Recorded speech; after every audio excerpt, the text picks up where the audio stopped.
It's on hot days today that I regret having a Beaufort hat or Radagast hat in my show wardrobe. Welcome to the show, everybody. My name's Justin. You are watching Torn Tuesday, the OneRing.net's weekly update on all things Hobbit, Lord of the Rings, and everything Tolkien.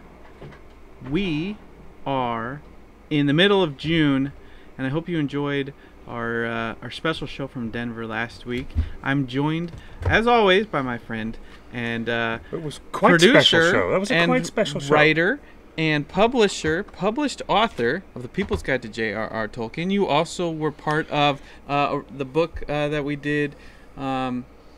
during The Hobbit. Middle-earth Madness. Middle-earth Madness, and yes. You wrote and produced Ringers, Lord of the Franz. Ringers, yes. Which is available digitally if you just Google it. Welcome to the show, everybody. Hello, everybody. I'm Clifford, and this is Justin. And that was quite a special episode. I'm glad to have seen you provide all those dinosaur paleontological goodies. It's amazing, and it's so wonderful to have such esteemed scientists invested in Tolkien. Are you kidding? Talk about esteemed. Yeah, really. Who would have thought there'd be such an interesting intersection of academic thought, paleontology, and, world building of Professor Tolkien? And I realize that there's so many creatures in Middle-earth that we didn't even start talking about. There's so many creatures to discuss, comparing Tolkien's creatures to the fossil record. What beasts could have existed? Did Oliphants exist at that size? Were wargs or something like that big enough that people could ride at some point in history? And did Tolkien know about these findings in paleontology? Because Oxford was funding most of this stuff. Oxford was sending the good, archaeologists. Excuse me. A little sneeze came and went. Whew, that was a good one. But it does take a university to send an archaeologist to go and do their job. It's very expensive. Take a look at what Dr. Jones, Indiana Jones, did in his career.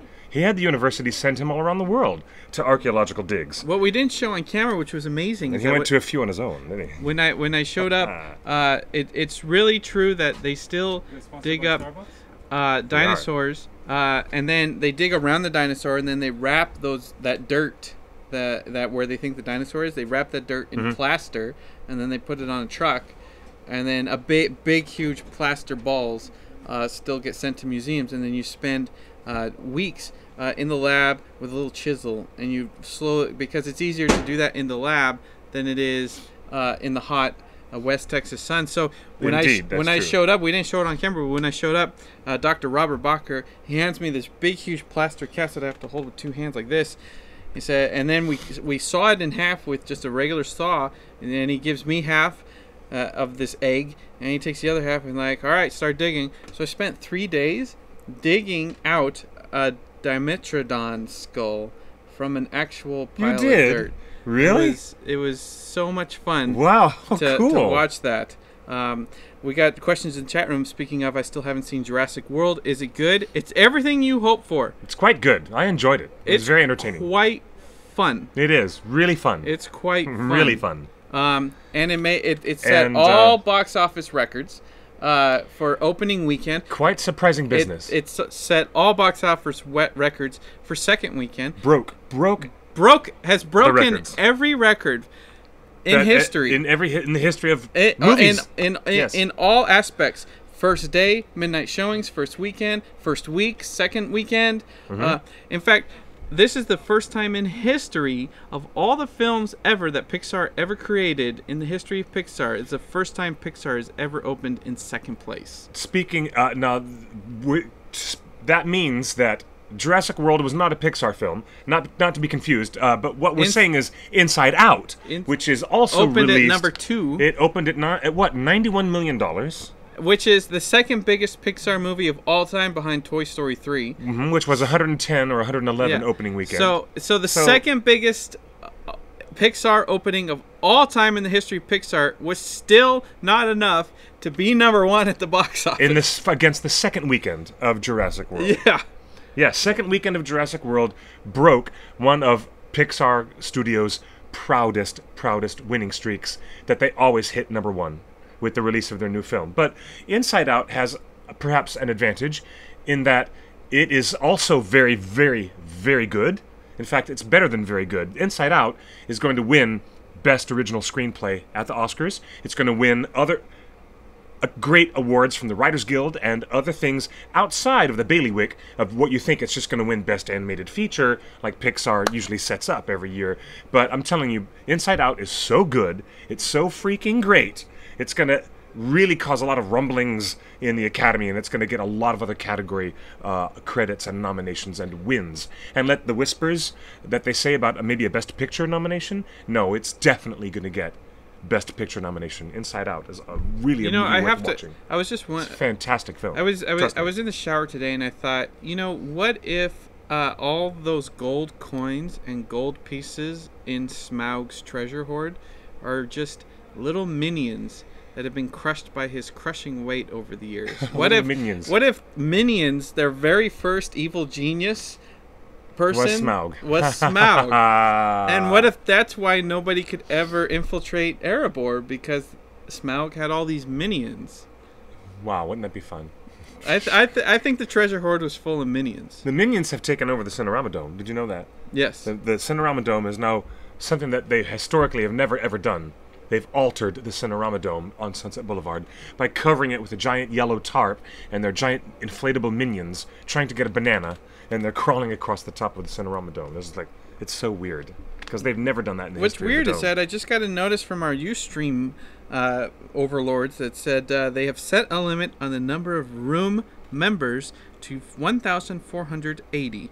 I've never had a limit on the number of people that can watch.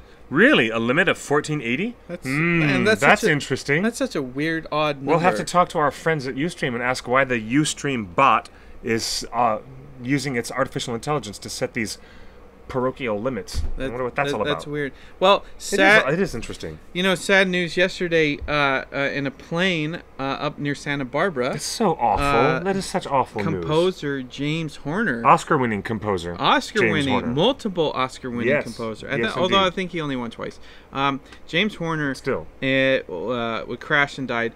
And man, oh man, my favorite score of James Horner is actually Sneakers, with that's a good movie. Robert Redford, Ben Kingsley, Sidney Poitier, River Phoenix, Dan Aykroyd, David Strathairn. Yeah, he's in that too. Sneakers is a fun movie. Sneakers is an amazing film, but I also enjoy An American Tail, Field of Dreams, Braveheart. Braveheart's a great score. James Horner is known for the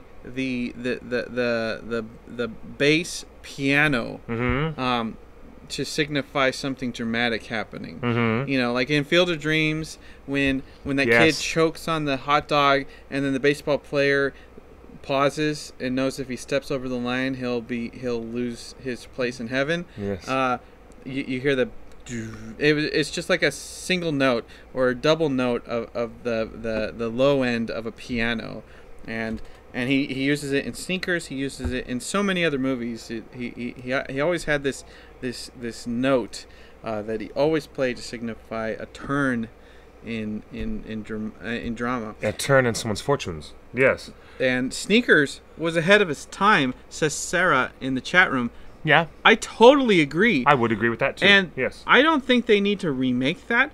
I think they need to re-release it. I'm talking like a national, like throw it up on every digital screen, have a marketing campaign against it, and tell everybody, go watch this movie again, because it was way ahead of its time. It made some very prophetic statements out of its storyline. It did.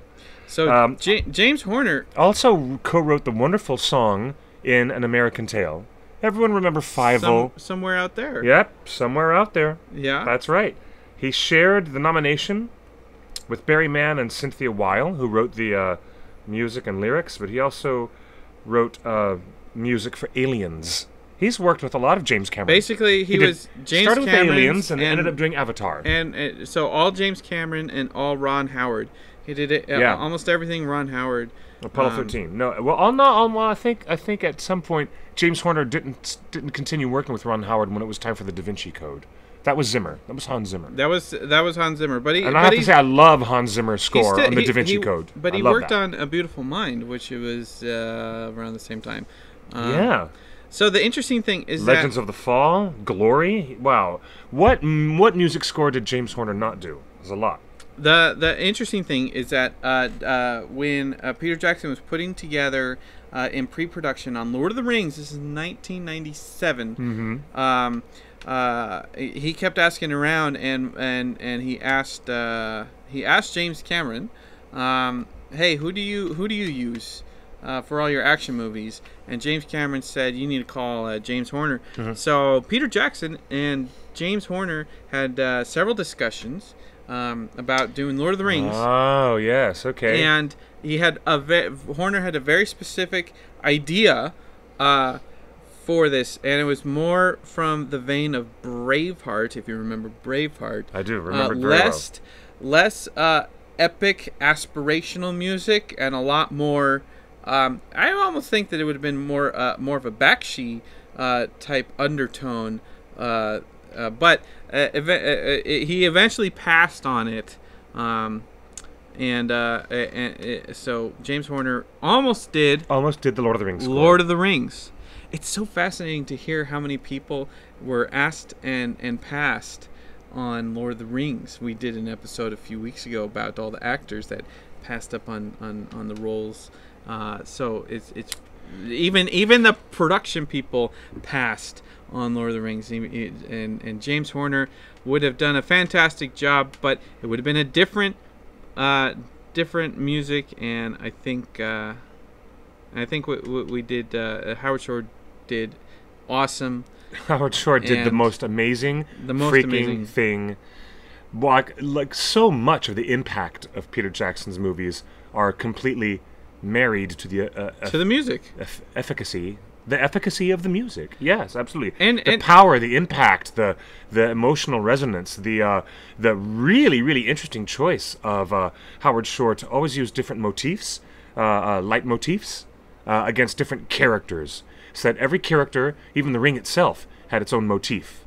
And when you heard these certain strands of music, you know that we were about to enter either Isengard, or we were about to enter the Citadel of Minas Tirith, or perhaps we would enter the Golden Hall in Rohan. When we heard different pieces of music, in an unexpected journey, you hear the familiar strains of the Rivendell leitmotif even before Martin Freeman arrives. Yeah. And you actually see it. The interesting thing is, on paper, James Horner was the right person to do Lord of the Rings, because the studio is taking this big risk on. They're betting the farm. They're betting the studio on Peter Jackson's Lord of the Rings with this huge budget, and they're like, we have to guarantee success on this.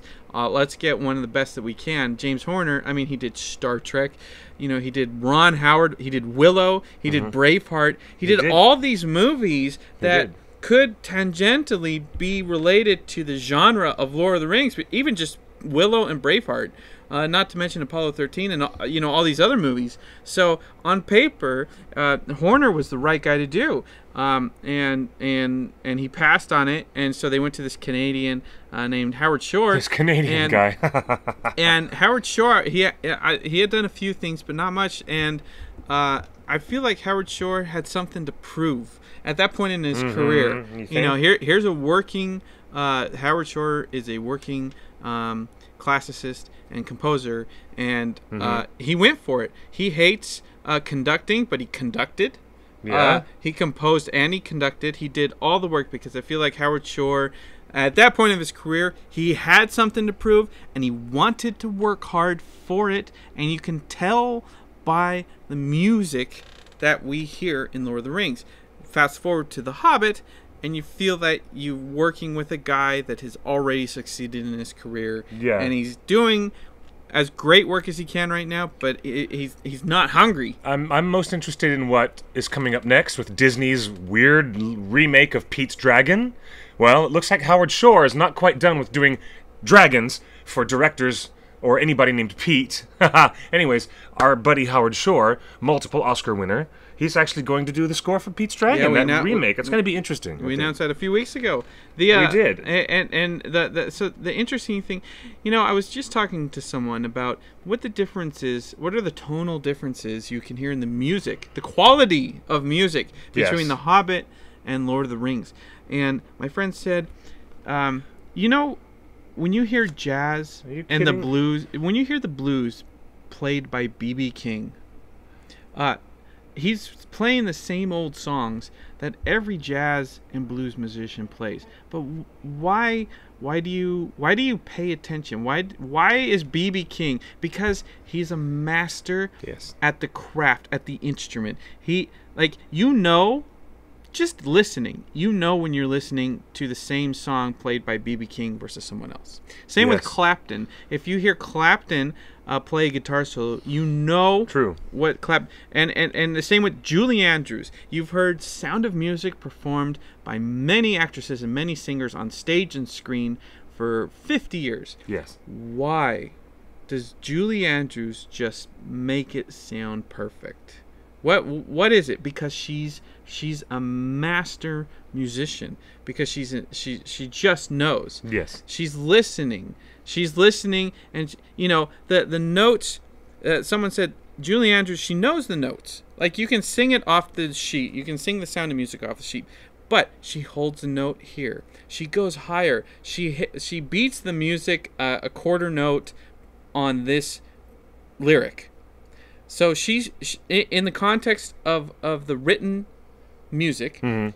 Julie Andrews, people like Julie Andrews and B.B. King and Eric Clapton, they deviate. It's called phrasing.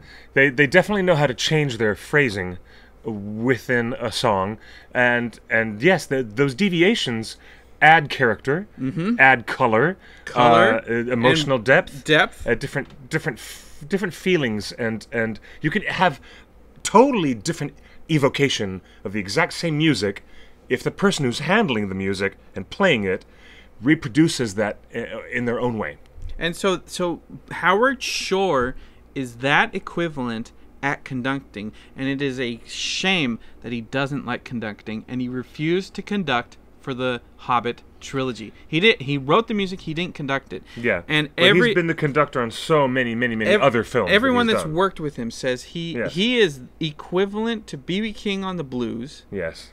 Howard Shore is to conducting.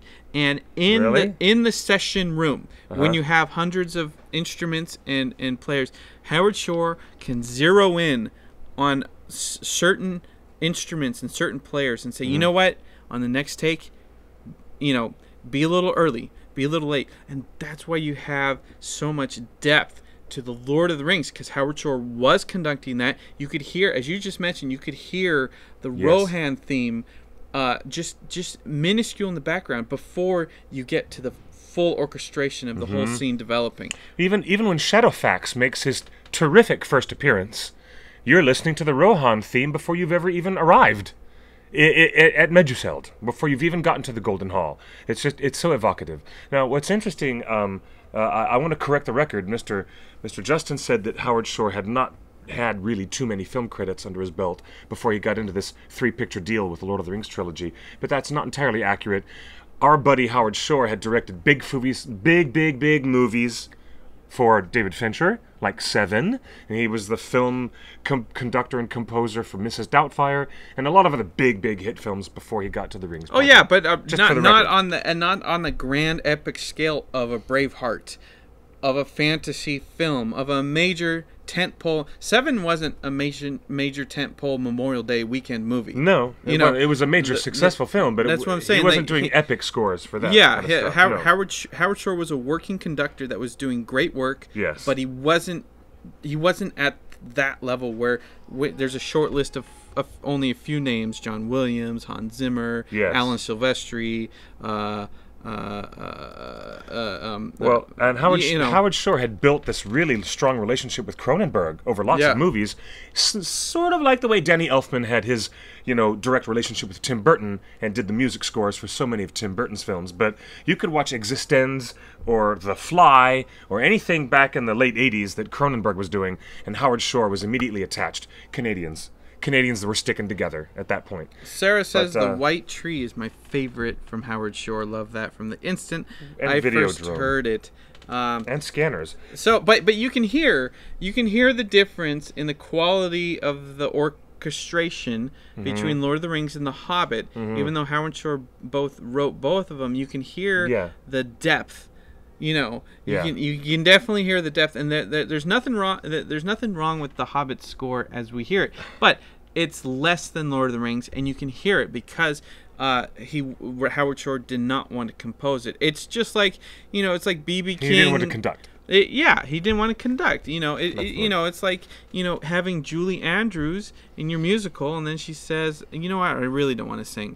It's like, wow, well, you're a great actress, and everyone loves you, and but you're missing something. You're going to miss something. So James Horner, on paper, would have been the biggest correct choice for New Line to hire, and it's crazy that he it is that he chose not to do Lord of the Rings for Peter Jackson. Anyway, he did an interview. James Horner did an interview recently, and you can check our Facebook page and our Twitter for a link to that interview. It's an audio interview. You can hear him talk about some of the ideas that he had for Lord of the Rings, and he totally admits that it would have been a totally different oral experience what he was planning. Very interesting. Not better, not worse, just different. We had a very big loss to the Lord of the Rings family and the Hobbit family earlier this year with the unexpected loss of cinematographer Andrew Lesnie. And if that wasn't bad enough, just over a week and a half ago, I think, right before Justin was getting ready to do a very specialized single separate episode of Torn Tuesday at the Denver event, we lost our very own Saruman. We lost Sir Christopher Lee, the venerable and venerated actor, who is also a decorated member of British culture, and he also had a knighthood. He had served with the MI6. He served with British intelligence. He served as a soldier. He served as a prolific actor who, debatably, has appeared in more starring roles, speaking roles, starring in more feature films than any other actor ever in the history of film. Perhaps seconded only by Mel Blanc. They have said that Mel Blanc, doing his voice performances for Looney Tunes and all the Warner Brothers animated shorts throughout history, has given Mel Blanc more screen credits, if you want to say actual screen credits for shorts, not just feature films. But if you make the distinction that they were feature film performances, then I think Christopher Lee wins the statistical hand-down. We did not get a chance to eulogize Sir Christopher. We're doing that right now. While we had the fresh news on our plate just last week, we definitely had a different show programmed on our Facebook page and our Twitter. We did. You said, but here on Torn Tuesday, this is perhaps one of our first times in this forum, in this live forum, to actually talk with our fans about their memories of Count Dooku from the Star Wars franchise. He was in Star Wars. He was in 1, 2, 3, 4, 5. He was in 5 of the 6 Middle-earth films in the existing Middle-earth cinematic universe. He has starred in... he did stuff with Tim Burton. He did more than half a dozen supporting roles with the later Tim Burton career, starting most noticeably with his appearance in Sleepy Hollow as the Burgermeister. That's right. Who sentences the young Johnny Depp, who's playing Ichabod Crane. He sends him off to, up the Hudson River to upstate New York to go and investigate what's happening in Sleepy Hollow. So Christopher Lee, also well known to fans of the horror genre, those of you who have been at the altar of Hammer horror films from the 70s, you guys know from whence your fandom comes from. Peter Cushing and Sir Christopher Lee, two of the greatest actors that George Lucas ended up using. Peter Cushing and Christopher Lee separately in separate Star Wars trilogies.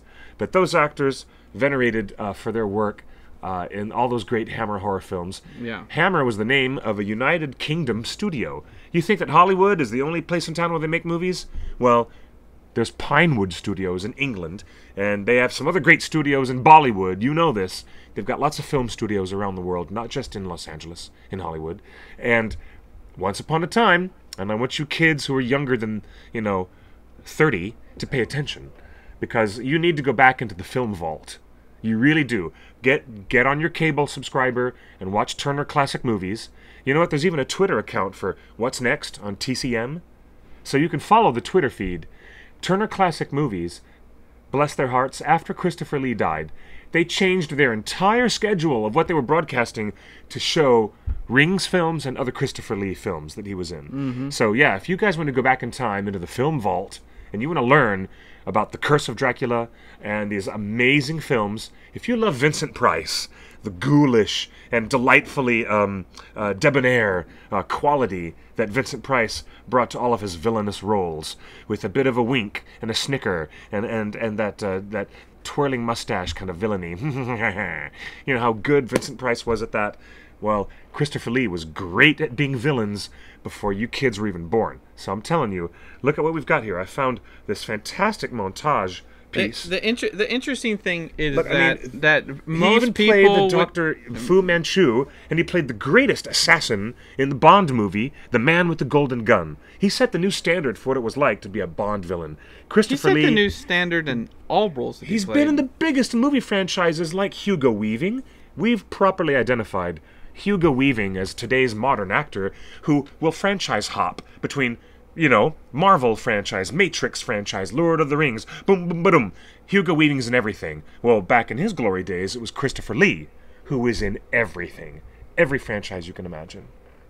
He played not only Sherlock Holmes, but he also played the only person ever to play both Detective Sherlock Holmes and in another separate feature film, he played Mycroft, who is Sherlock Holmes' younger brother. Yes, he played Holmes' younger brother, and he's also played Sherlock Holmes himself, opposite Peter Cushing. You guys have so much investigating to do. I recommend you, really go to your public library, look up online all the DVDs they have to check out at your public library, and you'll find so many cool old movies that Christopher Lee was in. And when he was doing the most amazing things, his highest profile characters that Christopher Lee was playing, he was in James Bond movies. He was in he played Lord Summerisle in this very bizarre and intimately creepy, wacko suspense horror film called The Wicker Man from the 70s. You guys definitely have to check out The Wicker Man. It's just so wacky. The Nicolas Cage version. Not the Nicolas Cage version from a few years ago, which is execrable. And that means it's excrement. You know what I'm saying? You want to see the original Christopher Lee, The Wicker Man. It's really brilliant. And Dracula, all the way up to Count Dooku and up to Saruman the White Wizard. And in between, James Bond villains and playing, he played the monster, Frankenstein. He played the actual creature with this unbelievably disgusting makeup. I mean, Lon Chaney, eat your heart out. There's been a lot of Frankenstein monsters. And Christopher Lee's version was just terrifying. So terrifying. So wacky. And I don't know how many times... You got called out on your geekdom. Mycroft is the older brother of Sherlock Holmes. Older brother. Sorry. I meant to say older brother. That's a typo. Dare you? I know. That's older brother. That's an right. error I'm supposed to make, not you. I meant Mr. to say Expert. Older brother. Did I say younger brother? My mistake. You well, know what? That's what I get for not getting an editor on my page to we edit reached me. out to all the Lord of the Rings cast and crews about any memories from with Christopher Lee, and there's such an outpouring of even I mean, you can speak to this because you were on set during Return of the King. Even back when they were shooting Lord of the Rings, everyone knew this was special to be making a movie with that man. Yes. Like they were lucky to have him, and Yes. and every single scene was cherished. Very much cherished. Christopher Lee, and he had a lot of problems with his costume. Nyla Dixon and Christopher Lee were probably the ones who butted heads the most on the production, because Nyla Dixon had Saruman dressed appropriately in these flowing white robes, and Lee couldn't walk in them. He could not, and there's some noticeable. He could barely walk. He could walk back in 1999. He was running around doing just fine. Yeah, people forget that there were about 15 years between filming the first Lord of the Rings trilogy and filming the Hobbit trilogy. He could walk just fine, but he was getting feeble. In 15 years, he couldn't walk. And by the time he got old. By the time you would see Christopher Lee in the Hobbit movies, or the last performance he did for Tim Burton, when he was in Dark Shadows, he plays the captain of a fishing boat. Right. Yep. They took the entire production of Dark Shadows, recreated the interior of the bar over in Pinewood Studios, which is the same thing that Peter Jackson had to do when they recreated the interior of the Rivendell White Council set with green screen, because they had to shoot not just Sir Ian Holm, who was not well enough to travel, but Sir Christopher Lee was not well enough to travel, and they shot by bringing all the other actors and the other performers right to England to do just shots with Chris Lee, and then bam, Johnny Depp takes his makeup off. It was interesting to see Johnny Depp playing a vampire opposite Christopher Lee playing a salty old fishing sailor who runs a fishing boat. But that was one of the jokes that Tim Burton probably thought was most delicious, to have the original Dracula sitting across, pretending to have this enlightened conversation about loyalty with with Johnny Depp's Barnabas Collins. And I gotta admit, I love Dark Shadows, the original TV show. I've always loved it. And I love the comedy remake that Tim Burton did, even though it was wholly inappropriate for comparison to the original TV show. But Dark Shadows is great fun, and I think it's the last time we actually saw Christopher Lee alive until Hobbit films came out. So when An Unexpected Journey came out, and Gandalf was like, oh, wait, turns around. He's like, oh, look, there's Saruman standing behind me. That was brilliant. I didn't know that Chris Lee, and I knew he was getting very frail. I knew that things were getting difficult for him with his health. But he still had the chutzpah to do a heavy metal album the previous Christmas that he did with these guys, and then he did his appearance as Saruman again. And thanks to a lot of good photography and stunt work, they had Christopher Lee doing all this great fighting in these fight scenes with the spectral Nazgul that are there in the Battle of the Five Armies. Would you like assistance, milady? Is that what he said? It seems you are in need of assistance, my lady. Is that what he said? Wasn't that great? And then no, it's so good. I was just like, yes. It was great. Christopher Lee, at 92 years old, comes back onto the screen as a badass and starts twirling and fighting with all the Nazgul, just like he had a big twirling fight with Yoda in this little movie right here. Hey guys, see what I brought with me today? A little show and tell. There you go. The Attack of the Clones. The subtitle of this movie, I can't even talk English today. The subtitle of this movie, Attack of the Clones, when it was announced, Ewan McGregor laughed at the camera and said, "What? That's the name of it?" He totally laughed at it. Ewan McGregor couldn't figure out what George was doing. We had no idea. You had no idea, but the prequels were going to take you there. The hype was But real. Count Dooku was described as, in the opening crawl, he was described as an enigmatic separatist. That was the only description we got of who Count Dooku was. He looked so strong and forceful in that movie, and it's crazy to think that he was 70. He was 77 when he shot Lord of the Rings. 3 years later, he was shooting Attack of the Clones. Yeah, he was 80 years old. He was 80 years old. Do you believe that? And he was so regal, and he was just walking around, and he had the sword, whip, and but he was so present and so present, such a threat. You realize this is a threat to Yoda. You know Yoda. We've adored this character Yoda from the time we were very small kids, growing up with The Empire Strikes Back, and we never thought that Yoda would be threatened by anybody. Wait, here comes Christopher Lee, and he's very threatening as this sinister, Sith Lord. It's amazing work that they did with Christopher Lee in The Hobbit. Yeah. Marvel said that in the chat room, and I totally agree. Knowing how frail he was, and they shot all of his stuff first because times are ticking. Yeah. I remember when Guillermo del Toro was left the project and it got put into turnaround. Your first comment, a lot of fans' first comment was like, they need to get this going before Chris Lee dies. Yeah, because I did there's say that. Nobody else that can do Saruman. Period. End of story. They can't do it. Get this in production. It's also arguable, maybe not so arguable. I think it's really worth noting that the best thing about consistency in all 6 Lord of the Rings films is really centered on Saruman and the White Council. And the issue that a lot of fans have had from the beginning is that the Hobbit films are not just telling you the story of the Hobbit book. Peter Jackson's intention, which he makes clear in the audio commentary track, is that we're making all 6 of these movies of a piece to tell a much bigger story with more weavings and more fabric to tell a larger canvas. The fact that Christopher Lee shows up in the bloody trailer for Battle of the Five Armies, and he makes all the fanboys leap out of their seats and go, "Woot!" because Christopher Lee says, "Leave Sauron to me." It blew everyone's mind. That's the power of Christopher Lee. Nothing was as interesting to me in seeing the Battle of the Five Armies. That's all they needed. That was what was interesting. They needed. That sold it. That's what sold it. And the fact that that's what sold they got him to it was great. do that whole scene, and they sat on all of that for 3 years because they shot all of Christopher Lee's stuff very early. And he was getting sicker and sicker year by year. You know what he said in the press? "I hope you guys are sticking around for Battle of the Five Armies because there's much more of me in it." He was enthused. He was really happy to finally get it out. And nobody mentioned this to anybody. We had no idea until that trailer came out, didn't we? No. I had no idea that... Wait. Warner Brothers was thinking, we're going to sell this as our big final Hobbit movie. How do we sell it? How do we get people really into it?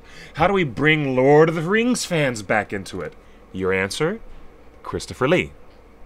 And that's going to lead me to another branch of conversation about how he did not share in the SAG award, and I'll tell you about that. One of the really powerful things about the actor Christopher Lee is that he can play good and bad, and you never know which side he's on until something happens. Until the plot tells you. And because of his presence, he's a strong, forceful, regal presence, and you totally buy into the fact this is the head of the order, and his decision, although it might seem inappropriate, his decision might be more informed than we think. And he's more authoritative. Now, Gandalf, with exposition, Gandalf explains in 2 movies who is the head of the Order of Wizards. He explains it to Bilbo in An Unexpected Journey, and he explains it to Frodo in Fellowship of the Ring. He says, "I'm going to see someone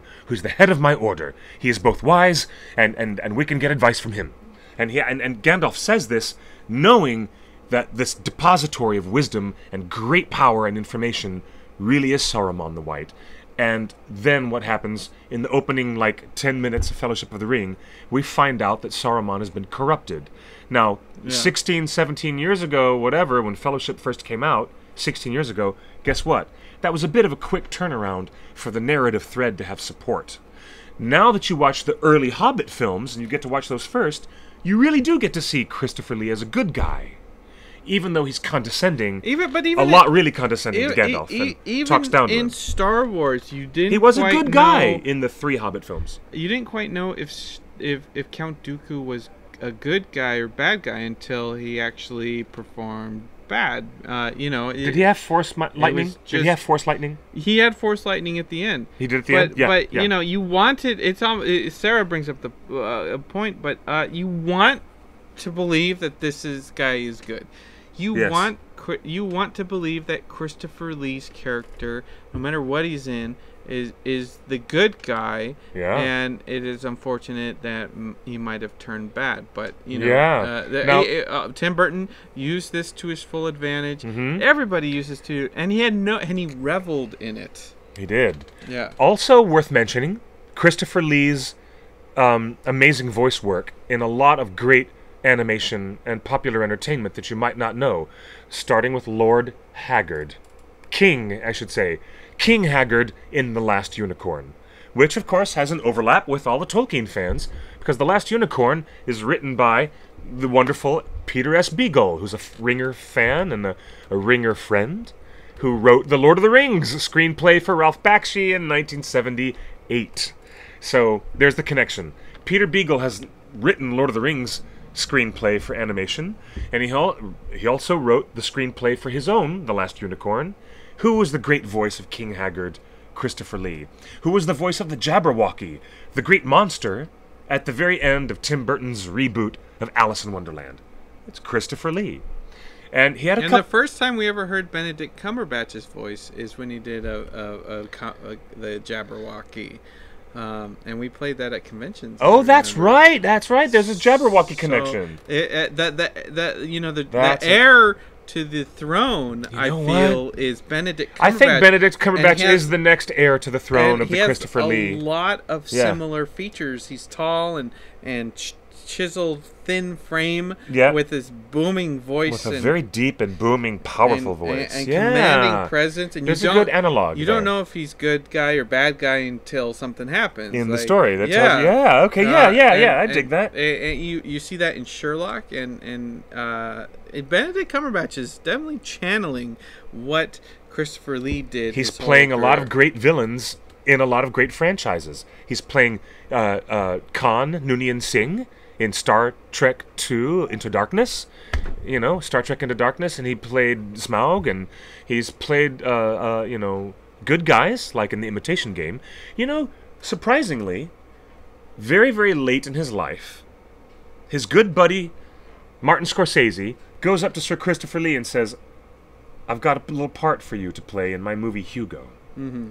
So Christopher Lee, for once in his career, he plays the very sweet and very benevolent owner of the bookstore who introduces our hero to these delightful ideas, and he's like, it's so cool. Like, Ben Kingsley and Christopher Lee are two of my favorite people in all of cinema, and there they are together in this beautiful movie. Are you love Hugo. 77 years old? Can you imagine starting a new career at 77? Wait, in his 80s, he did 14 performances in 1 year. In 1 year, he did 14 movies. And he was in his 80s. In his 80s, he was doing 14 movies a year. Having a fourth career when you're 77, can you think about where you're at now in life? Yeah. Think about that. And consider that.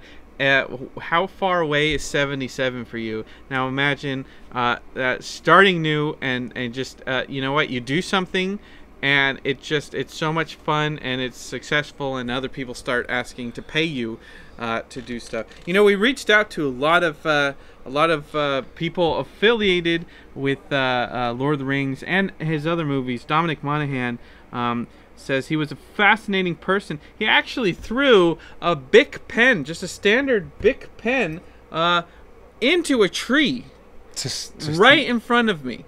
Yes. Dominic Monaghan, who now hosts Wild Things and goes around the world examining trees and deep forests. Mm-hmm. He's there talking with Christopher Lee, and Christopher Lee, who knows how casual he was, just picks up a pen, opens it up. Here, let me show you this.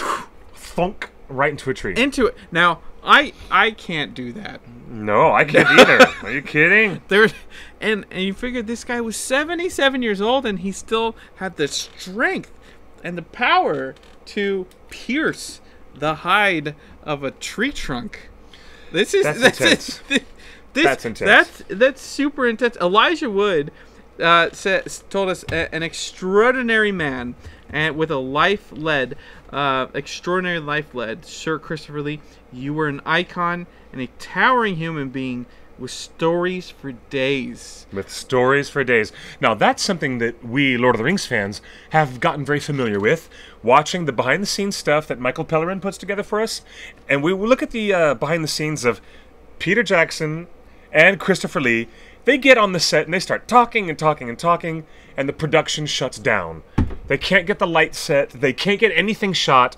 And the PA is coming up with her clipboard and her busy schedule, and she's sweating bullets with her earpiece and going. Everyone's yelling at her, and she's like, "Peter, we have to shoot this, okay? Can you guys just?" And she's like, "Come on, Peter, can you step aside?" But instead, Christopher Lee, in his saturnine voice, would tell another delightful story. You don't interrupt him. You just don't interrupt Christopher Lee, who's sitting there at, in his late 80s, regaling you with these amazing stories of how he, was spying on people for MI6. Well, actually, he wouldn't really talk about that publicly, but he did secret things for MI6, and it's just so fascinating to be with such a powerhouse and a lowly production assistant trying to pull you away just so you can get the shot done. But I wish that I wish that he had stayed in the world longer so that I could have sat down and listened to some of his stories. I really wanted to meet him in person and listen to some of those stories. Oh, man. I really did.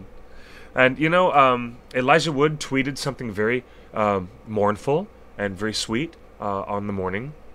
The same morning that we got the news that Christopher Lee was gone. And did we get a statement from Sir Peter Jackson? Did Peter Jackson make any statements at all? You're the one that was supposed to be asking everybody week. I didn't hear back from Mr. We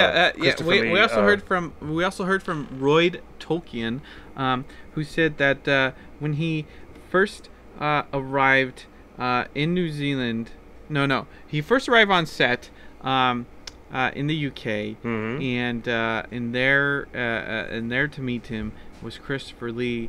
And he was the first to greet him.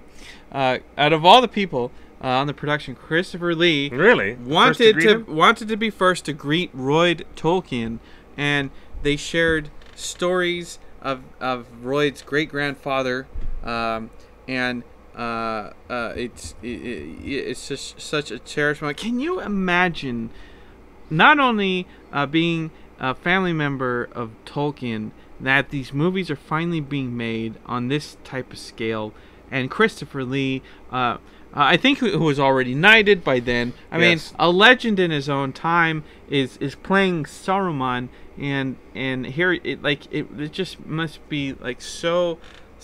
I can't even imagine what Royd was feeling. We did have an official statement from Peter Jackson. I'm really glad that Royd met him like that and was greeted by. By Sir Christopher. He said he loved it. On our director's Facebook page, the following statement was issued by director Peter Jackson. "It is with tremendous sadness that I learnt of the passing of Sir Christopher Lee. He was 93 years old, had not been in his usual good health for some time, but his spirit remained, as always, indomitable. Christopher spoke 7 languages. He was in every sense a man of the world, well versed in art, politics, literature, history, and science. He was a scholar, a singer, an extraordinary raconteur, of course, a marvelous actor. One of my favorite things to do whenever I came to London would be to visit with Christopher and Jeet, his wife, where he would regale me for hours with stories about his extraordinary life. I loved to listen to them, and he loved to tell them. They were made all the more compelling because they were true. Stories from his time with the SAS, through the Second World War, to the Hammer horror years, and later, his work with Tim Burton, of which he was enormously proud. Mm-hmm. I was lucky enough to work with Chris on 5 films, all told, and it never ceased to be a thrill to see him on the set. I remember him saying on my 40th birthday, he was 80 at the time, "You're half the man I am." Being half the man Christopher Lee is more than I could ever hope for. He was a true gentleman in an era that no longer values true gentlemen. Now, isn't that a sad reflection that Peter Jackson would say that? I grew up loving Christopher Lee movies. For most of my life, I was enthralled by his great iconic roles that only he could create, but continued to own decades later. But somewhere along the way, Christopher Lee suddenly and magically dissolved away, and he became my friend, Chris. And I loved Chris even more. There will never be another Christopher Lee. He has a unique place in the history of cinema and in the hearts of millions of fans around the world. This world will be a lesser place without him in it. My deepest sympathies to Jeet and his family and friends. Rest in peace, Chris. An icon of cinema has passed into legend. George Lucas said Christopher was a great British actor of the old school. Interesting that he said that. A true link to cinema's past. Yes. And a real gentleman. We will miss him. George Lucas, interesting to mention that he was, Christopher Lee was part of the old school of film. But yet he was embraced by the new school, having this kind of renaissance of a career post 77 years old. I mean, just working all the way up to the end between movies and television and radio plays and radio dramas and music albums. I mean, he was just like, you know what? If I can do it, I'll do it. He did all these heavy metal albums. But what's crazy to think is that it's amazing. His output is just amazing. Let's rewind a bit. Yeah. This guy was born in 22, so he was 15 years old when The Hobbit was published. I mean, that is prime age. Like a brand new book. That is prime geek age to geek out on the first time The Hobbit would ever appear. Brand new book. We're talking about at the same time. God, how cool is that? So he's 15 years old. He's in secondary school. And he becomes an instant fan of Tolkien. The Hobbit comes out, a story about all these dwarves. Snow White and the Seven Dwarves is capturing the imagination of cinema goers for the first time. It's in full color. Mm-hmm. And people are just like blown away that here's a full color cartoon movie of dwarves and Wicked Witch and magic and stuff like that. Mm-hmm. And then you go home and then there's a book, and there was only an initial printing of 1,500, just over 1,500 copies, first printing of The Hobbit. Yeah. And it came out in September, and it was sold out by December. Wow. So yes, it was. The very first printing in the UK, we understand that Christopher Lee did get one of the first copies of The Hobbit when it came out, because he was just the right age and it was there. Mm-hmm. It didn't sell out on the first day. It took 3 months to sell out, but then it was sold out before Christmas. And as far as we know, he still has a copy. He still has his first editions of The Hobbit, which, based on a recent auction, is worth upwards $200,000 or more. Yes.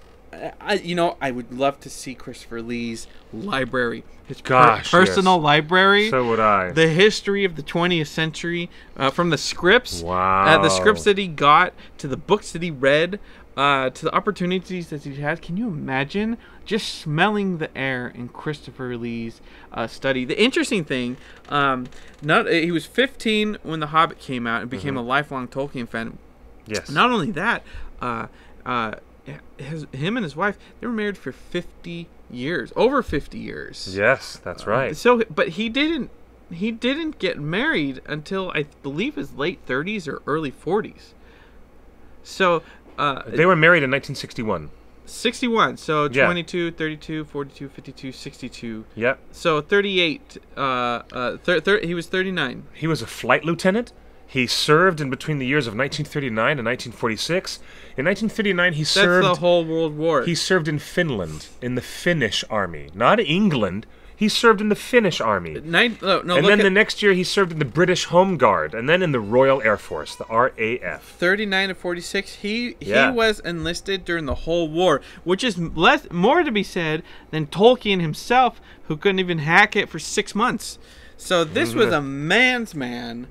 That was still inspired by Tolkien. Yes. And that's one of the powerful things about Tolkien's writing, is that here's a guy that doesn't need to escape, right? A lot of people approach Tolkien in fantasy literature as an escape beyond their means. Yeah. Or an escape from a life that they're stuck in. He didn't need this. The dude was a spy. He spent the entire war, 39 to 46. He spent 7 years doing highly classified stuff. He got thrown all these scripts. He was a successful film actor. Why do you think he latched on to Tolkien's work? I don't know. He didn't need that. He wanted to be a singer. He wanted to sing opera, but his career and his talents were so multifaceted. I mean, his first cousin was Ian Fleming. Did you know that? What?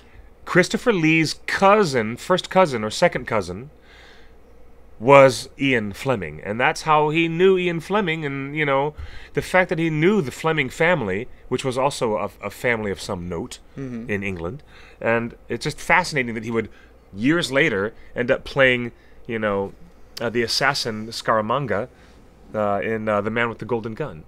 It's so fascinating. But why would a guy? Did you come into the Legendarium to escape, or why are some other reasons? Why are some reasons why a guy like that, who has all this world experience, and has all this fantasy between his filmmaking stuff, why would he be so deep into Tolkien? Because Tolkien represents the very, very best of the best of that genre, and that genre of but it didn't at the time. At the time, there wasn't even a genre to speak of. I know. Speculative fiction was not thought of as science fiction or speculative fiction back then. It was groundbreaking that Professor Tolkien brought out The Lord of the Rings and provided a whole new place for fantasy books to live on the bookshelves.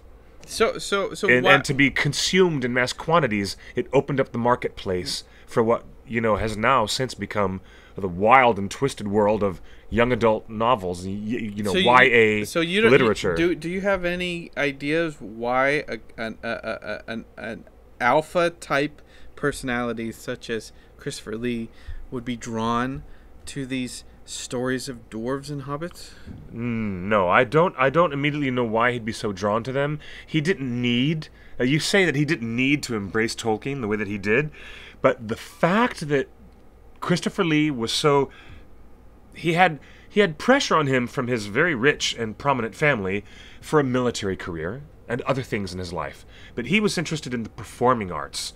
He was not quite sure what to do with his life, and someone suggested to him, "Oh, why don't you just take a toss at acting and see if you can try acting?" Because Christopher Lee wasn't quite sure after what to do. Well, the interesting thing is he did. He just stumbled into acting and ended up working for the Hammer Studio. Do you think he had a piece of the Bond story? Because you just mentioned that Ian Fleming was close cousins. They definitely knew each other, very close. And in fact, I believe it's on the record, according to the text message. I believe Fleming step cousin. Okay, it's not first cousin, not second cousin. Through marriage. Step cousin through marriage. Ian Fleming was also Lee's step cousin, but Ian Fleming offered Christopher Lee the role of the Dr. No, the titular antagonist of the movie Dr. No. All right, Lee enthusiastically accepted, but by the time Ian Fleming had told the producers, they had already chosen Joseph Wiseman for the role. So Lee finally got to play a Bond villain in The Man with the Golden Gun 12 years later. After first getting offered to play Dr. No in 1962, fast forward to 1974, Chris Lee finally gets to play a Bond villain. But yeah, he was a step cousin. Well, the rumor is that James Bond is partially based on the stories that these cousins shared. Like, when Ian Fleming's come up with the idea of James Bond and the character, I mean, here's Christopher Lee, who's like, I can't tell you everything about my missions, but they were super secret. It's like, okay, well, tell me more. I have to believe that that James Bond is partially based on Christopher Lee. Mm-hmm. There's too many coincidences and connections to think otherwise. It's interesting.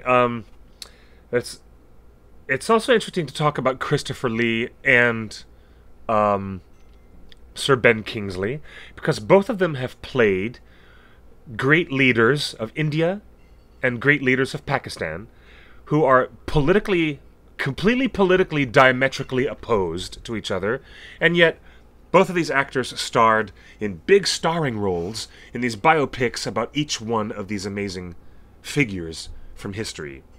Now, they would work together again in Hugo, in the Martin Scorsese film, but years earlier, Ben Kingsley played Gandhi, Mahatma Gandhi, in that amazing film directed by Mr. Attenborough, who we miss. I miss Richard Attenborough from Jurassic Park. But there's also, on the other side of India's historical, story, with Ben Kingsley filling the role of Mahatma Gandhi wonderfully.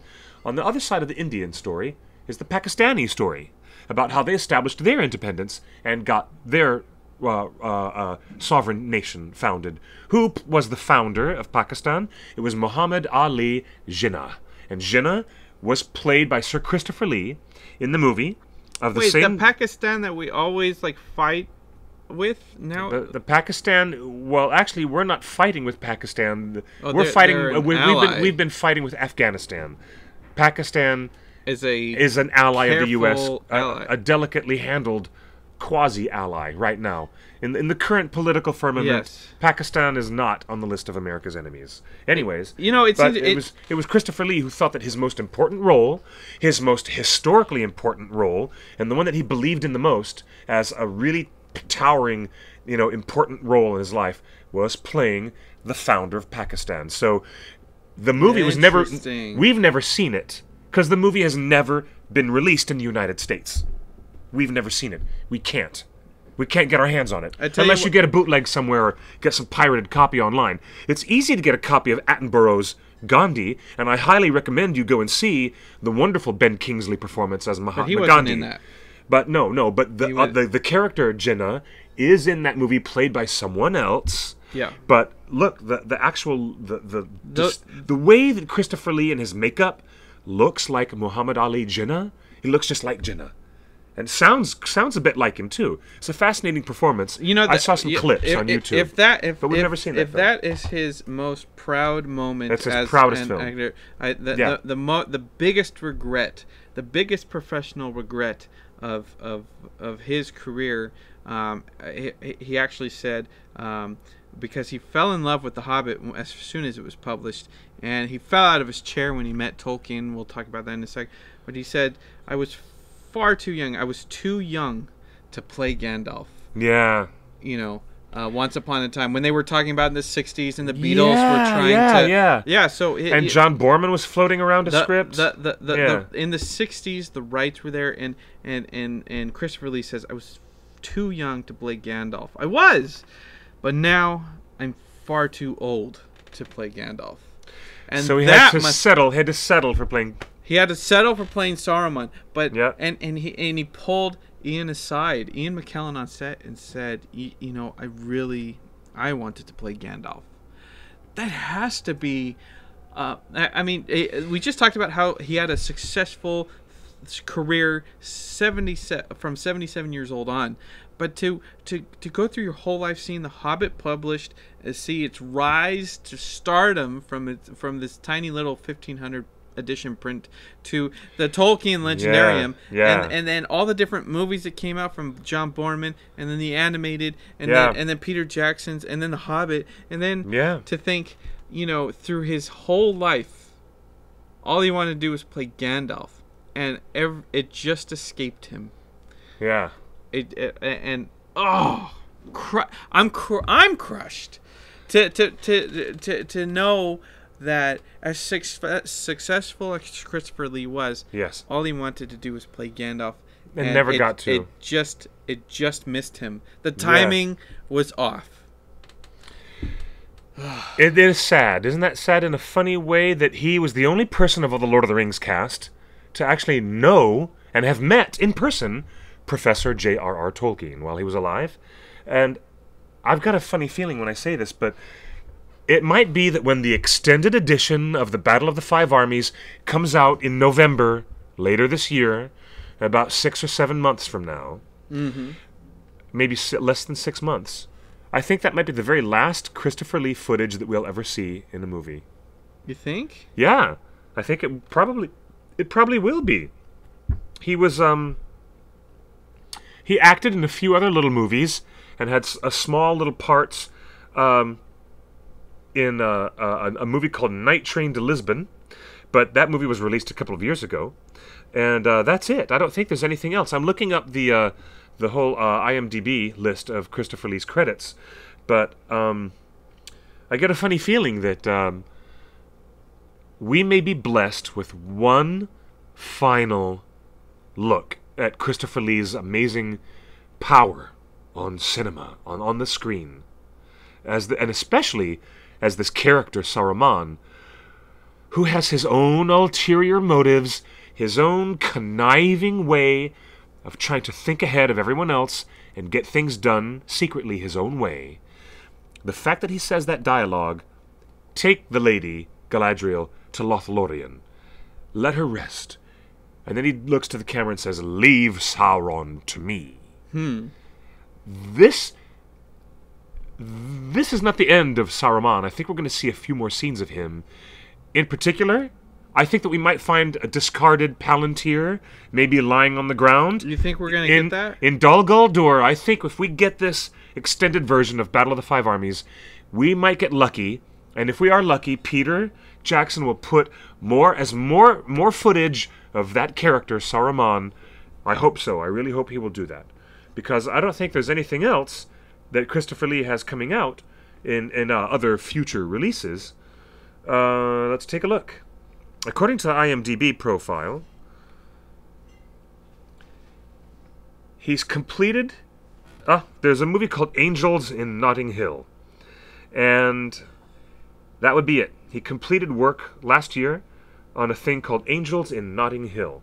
And I don't know if it's a TV show or it's a movie. Northerner says, I can't It's a movie. picture Christopher Lee as Gandalf, only because he was kind of menacing. You know, and we were just talking about that earlier in the show, yes. Is that he could play good guy and bad guy, and you didn't know which way his character would roll until the plot happens.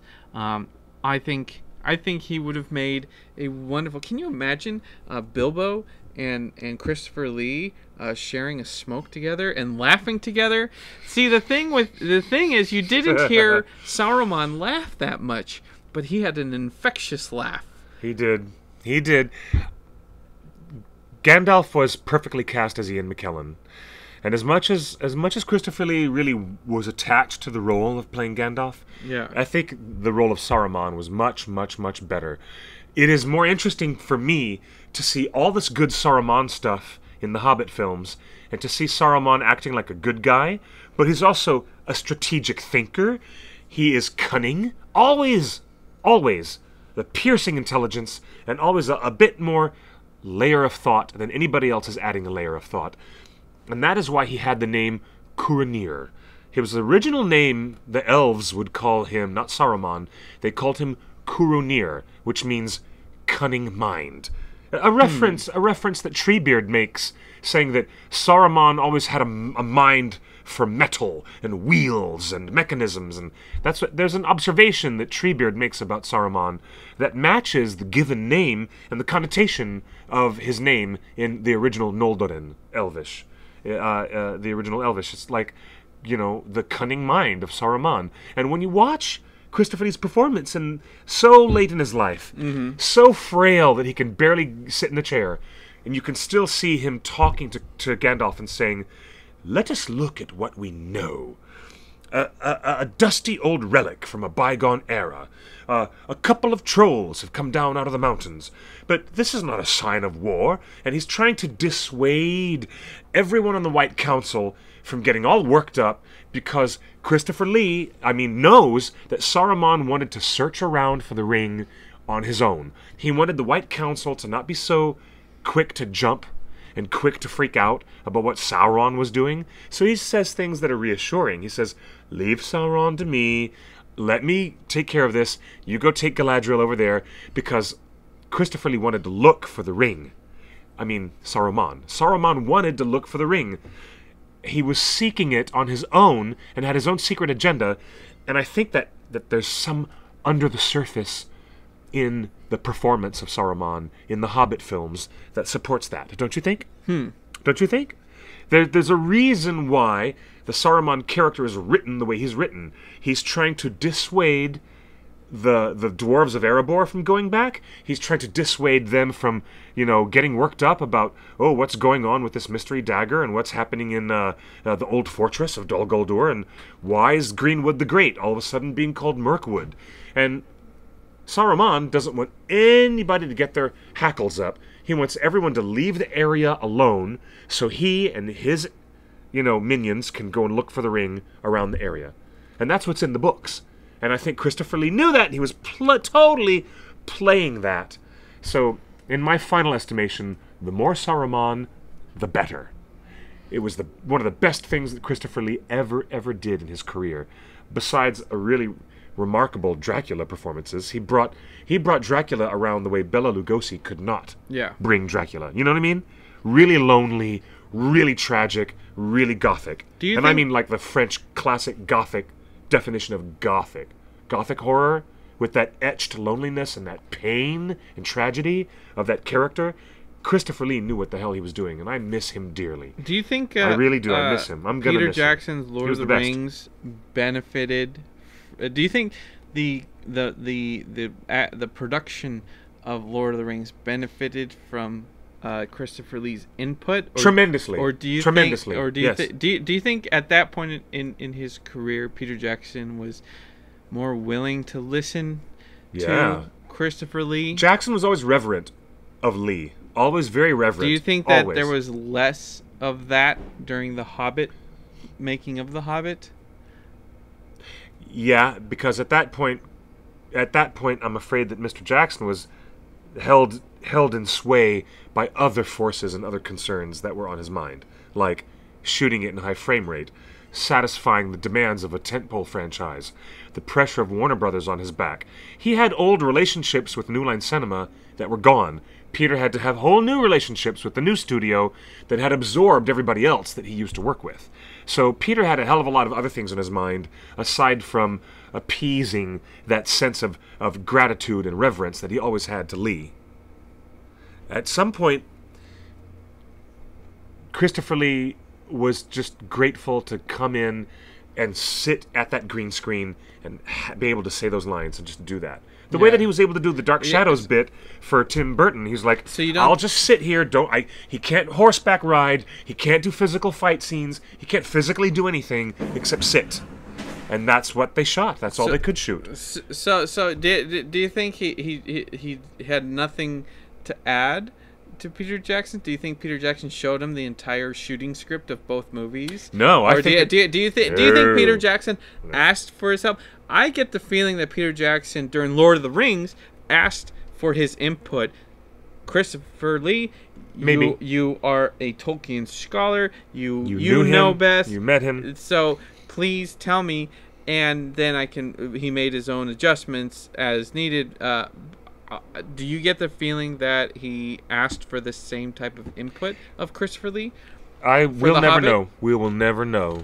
We'll never know. But I would be very intrigued by the notion. I'm always intrigued by such notions. That I think that his reverence of Lee would have driven the director to consult with him on the Rings project when there was more at risk, and he had no guarantee of success and had no guarantee of what he was doing.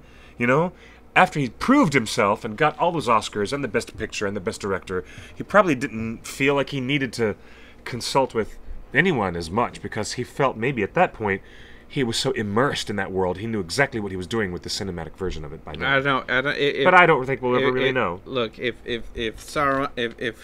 Christopher Lee as Saruman is going to cloud your mind like King Theoden, and we end up with Lord of the Rings, please take over more minds. Like, I don't mind Christopher Lee's input when we get stuff like Lord of the Rings out of it. Not all things are bad in that aspect. I feel there's a lot of stuff missing in Battle of the Five Armies that I'm anticipating is going to be added back into the feature. The extended edition is the version of the film that I would consider technically the definitive version. When it comes out, I'm going to write and publish my official film review, because I never wrote a film review for Battle of the Five Armies Nobody for the did. theatrical version. Nobody did. Not from thewondering.net. It's There was one staff review from Garth. I believe Yeah, there was but- one or two. But there was no. Yeah, But the it was film very feels incomplete. noticeable. Very noticeable that nobody wrote a review. They're kind of, yeah, you think? Kind of? Well, I'd be very happy to write a full review of the film in November when the final version comes out. But, and yes, Pete Northrunner, who's here in our live chat room. He is a great. This was the best. I agree. I exit agree with that- you, Pete, what you just said in the chat. If you're going to, if you're an actor, Yeah. and you're looking at the sunset, Yeah. you want to go out as a hero. I mean, Yeah. you want to go out as a hero, and You want to go out on a high note. You on want to go out with on a the great highest of note. And I Yeah. feel like Christopher Lee, as hard as he worked, as much service as he gave to his country, as loving as he was to his wife, married for 50 years, didn't have any children. It was just them. Mm-hmm. Just them, no children. Mhm. And to be together, that's a deep, deep love. Where that's all they needed. That Christopher and his wife is all they needed note. out of life was each other. So out of all the service that he gave to everything and all the efforts that he gave on all of his performances, Yeah. to be rewarded at the end with a strong, very alpha fight scene. He where- did have a child, by the way. where you send the bad guy away and say, leave Sauron to me. I mean, it's just, that's the best way to go out. Compare it to the way Marlon Brando went out on the end of his career. I hate to say this, I don't want to disparage Brando, because Marlon Brando is one of the greatest icons of American cinema, period. But at the end of his career, Marlon Brando was something of a real mess.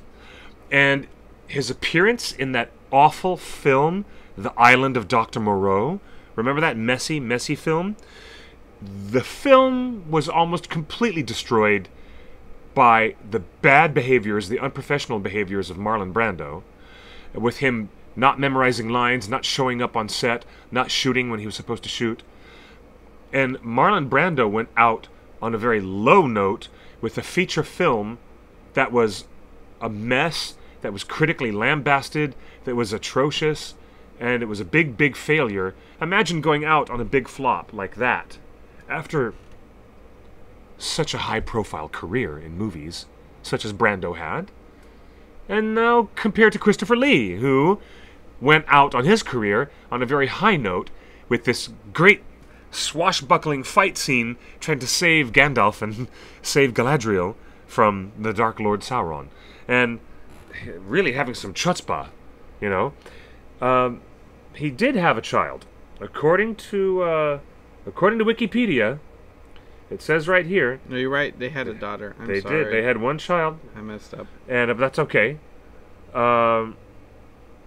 Wow. She was a beautiful model. She was a Danish model, Brigitte Kronke, and they were married for decades and decades and decades. Isn't that amazing? Huh, wow. In 2013, they were listed among the 50 best-dressed people over the age of 50 by The Guardian newspaper in the UK. How about that?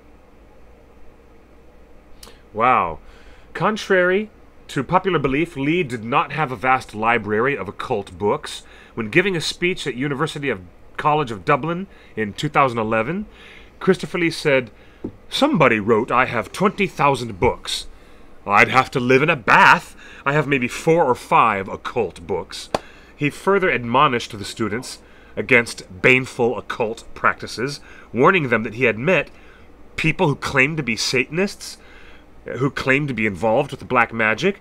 However, he himself had certainly never been involved. Quote, "I warn all of you, never, never, never. You will not only lose your mind, you will lose your soul." Unquote. Ooh, what a great piece of forewarning from Christopher Lee. Isn't that a great piece of advice? Hey, you're at your graduation ceremony, and here comes Christopher Lee, freaking Dracula, coming in and telling you to not play around with the Satanist occult books. What a great piece of advice. He was very well for my commencement ceremony. Not only was he very well read and very well respected, but I mean, the funny story is that he was dating this chick who was a countess, and her father was very politically powerful. And he looked at this actor and said, "Dude, there's no way you're marrying my daughter. Just get over. You know what? Just break it up now." Look, you are gonna have to get the King of Sweden to tell me that you're cool to marry my daughter. And Christopher Lee happened to work on a film that was based on the King of Sweden or something. They had met before, so Christopher Lee calls up a king and says, "Hey man, I'm trying to marry this chick's daughter," and he says you and the father is friends with you and blah blah blah. So Christopher Lee, a lowly actor, was so respected and connected that he could call up a king and get permission from acknowledgement from a king to marry a chick. How about that? At the end of the day, he broke up the engagement after that. You know, he went through all this trouble dating this chick. Father says you're not good enough for my daughter. It'll take an act of the king. He gets an act of the king, and then Christopher Lee says, "You know what? You know what? Your dad's right. You don't deserve me." Boom, drops it. Actually, he says this girl was born into privilege. And he was an actor. An actor, as with any creative field, is not stable. Your financial situation is not stable as an actor, and he felt that marrying a countess, marrying a girl born with wealth, she just wouldn't understand what being an actor is all about. And you have good years and you have bad years. So he had good reason to break it off, but he still can call up the King of Sweden. That dude. How about that? What a guy. That's alpha. Alpha. He is alpha. Yeah, that's brilliant. Good night, Eravandi. Thank you for joining us on the show. And I have one last thing to talk about with Christopher Lee, and I've talked about it before on previous shows, and I've even written about it online. But take a look at this. Do you see the winners of the Screen Actors Guild? This is the big prize. You know, with the Screen Actors Guild, the SAG Awards. It's the actors voting on actors. It's where the actors vote on just their own trade, their own people who practice that craft. Yeah. It's a guild award only for those people who practice the craft of acting. However, it is the most significant award for actors to receive because it is specifically from their peers, who are literally their other actors who are their peers, not just other people who do digital effects voting in the Oscar box for, Best Actor. But look at this. The winners of The Lord of the Rings, The Return of the King, all the people on that cast who won the Screen Actors Guild Award, the top prize, which is like winning Best Picture. It's the equivalent of winning Best Picture. It's called the Best Ensemble. And that's for everybody in the whole movie. The winners who received this award were Sean Astin, Sean Bean, believe it or not, even though Sean Bean doesn't appear in The Return of the King. In flashback. A brief flashback for 2 seconds. Yeah. Kate Blanchett, she also shared in this award. Orlando Bloom, Billy Boyd, Bernard Hill, Ian Holm, Ian McKellen, Dominic Monaghan, Viggo Mortensen, John Noble, Miranda Otto, John Rhys Davies, Andy Serkis, Liv Tyler, Carl Urban, Hugo Weaving, David Wenham, and Elijah Wood. Whose name is not on that list? Whose name is missing? Sir Christopher Lee. His name was listed in all the nominees for The Two Towers. There he is, listed there. And he was also listed in Fellowship of the Ring. Because he wasn't for Best in Ensemble. The theatrical version. Neither was Sean Bean. He was in flashback. We just determined that. A non-speaking flashback? But you saw him on screen. You never saw Saruman on screen. You saw Christopher Lee on screen in the credits.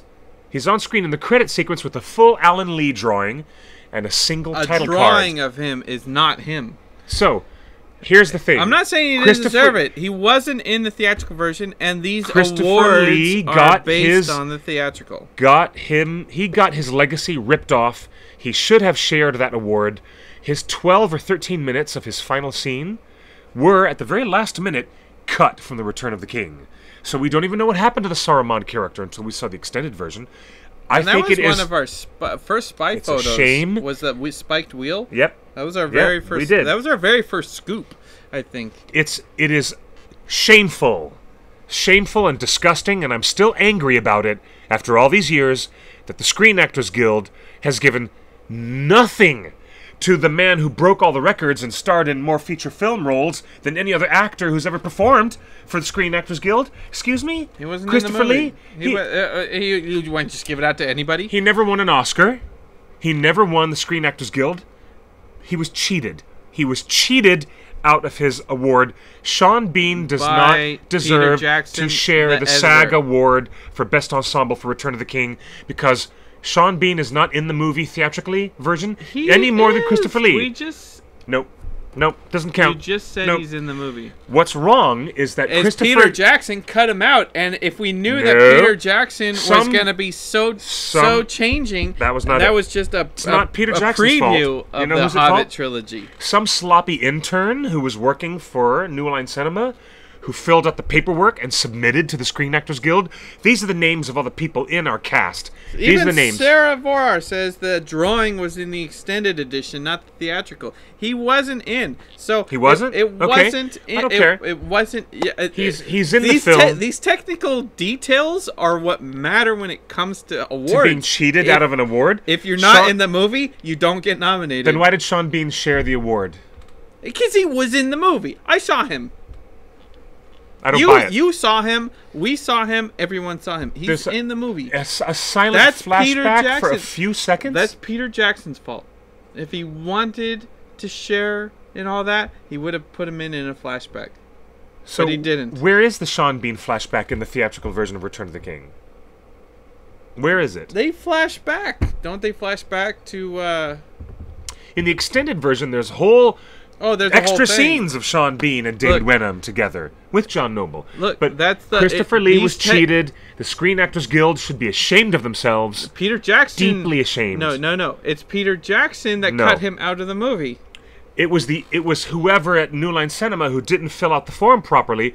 If you could include Sean Bean's name for a movie that he didn't star in either, then you might as well have just put Christopher Lee in anyways, following the same logic. It's twisted logic. Anyways, we're totally. I love you, Christopher Lee, and I miss you, Christopher Lee, and I think you should have shared that SAG award.